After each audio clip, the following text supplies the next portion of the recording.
Hello, this is the King's Storyteller. There was once a king who loved his people very much and wanted to be the king that they deserved, a wise king, so that when they came to him with their problems, he would know how to help them. A strong and fair king who made good laws that kept his people safe and happy. But he was so tired. It was difficult to know the right thing to do all the time. Every day, people came to him with questions. Sometimes he could answer them, but sometimes he couldn't. And he had nobody to ask because he was the king. He was expected to have all the answers. When he was younger, if he was worried about something, he would speak to his mother about it. And she would tell him a story. And through that story, his understanding would grow. He'd begin to see things from different perspectives. And it always helped because the stories were full of ideas and wisdom and comfort. And he needed those things now. But his parents were both dead and he had nobody to tell him stories anymore. And that, he realised, was the problem. He needed a storyteller. And so, that day, the word went out with a whisper and a shout, far and wide across the land, at king's request, a royal command, that storytellers everywhere bring their favourite tale to share to the palace at 1:15 and everybody would be seen. And so they came. It took a while, each unique with their own style. The afternoon was full of fun. The king enjoyed them, every one. But afterwards, when all were done, and all the storytellers gone, he knew he had not found the one. He needed to reflect on this. He needed to think. He went for a walk in the palace gardens, and there was Joseph, the old gardener who he'd known all his life. Joseph was so easy to talk to. He was kind and encouraging and patient. It was Joseph who taught the king how to tie his shoelaces when he'd been a young prince and how to pull a nettle without getting stung. As the king talked to him now, a thought occurred to him. The idea took root in his mind and began to grow. Joseph, when you talk about the apprentice gardeners and the mischief they get up to, when you describe the seasons and explain how the different plants grow and how each insect has its own job, these things are stories. Joseph, you could be my storyteller. Oh, well, Your Majesty, there's an idea. Well, it is a fact that every year the weeds grow faster while I get slower. So, maybe it's time that I hung up my muddy boots, came indoors and told you some stories. Well, that's settled then.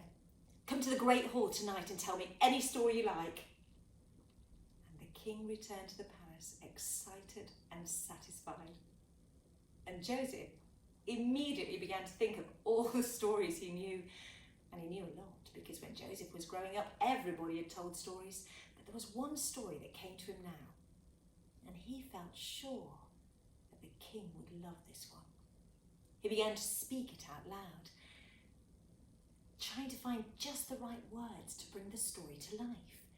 He did this a few times, adding a bit here and changing a bit there, and then he practiced the beginning so that he'd be able to start confidently. And that evening, in the great hall, in front of his king, he couldn't wait to tell it. It began well. The story flowed. It was full of magic and adventures. And as the pictures moved through Joseph's mind, he held each one out for the king. After a while, he thought the king looked tired, and the king's eyes fluttered and closed. His head dropped forward, and he began to snore gently. Joseph stopped talking and looked around. There was nobody to tell him what to do. He quietly left the hall and went back to his cottage. He felt terrible. He couldn't sleep. He felt embarrassed. He must have been boring. And now he told the king that the garden was too much for him as well. He'd have to leave. He began packing. He started to empty his drawers, clear out his bookshelves and his cupboards, take the pictures down from the walls, and he busied himself all through the night. At sunrise, though, there was a loud knock on the door. And there was the king's guard. The king was demanding to see him at once. Well, Joseph knew that the right thing to do was apologise to the king for letting him down and ask for his forgiveness. Besides, he wanted to say goodbye to him. He was very fond of the king. Joseph followed the guard all the way back to the palace, but they walked past the entrance to the Great Hall and continued on all the way to the king's private bedchamber. As Joseph entered, the king was sat up in bed, gazing out of the window, eating toast and drinking a cup of tea. Oh, Joseph, I'm sorry it's so early. I keep trying to remember. They were in the cave and there were footsteps outside. But we don't know who followed them. Well, I don't know who followed them. I fell asleep. Could you pick it up from the part where they go into the cave? Joseph said, well, yes, of course, Your Highness, but I thought you hadn't liked the story. Why? Because you fell asleep, Your Majesty. Oh, yes, I did. And I had the best sleep I've had for years. Oh, Joseph, all those cares and problems and worries that go round and round in my head all day and all night, they just disappeared. I dreamt of magic and adventures. And I woke this morning feeling refreshed, rested, confident, ready for anything. My head is full of ideas. I can think clearly. Joseph, you tell stories just like my mother used to do. Thank you. So, they're in the cave, and there are footsteps outside. What happens next?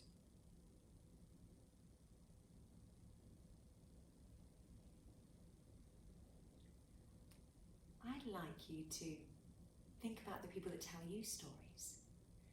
And then, could you ask one of your grown-ups who told stories to them and what their favourite stories were when they were your age?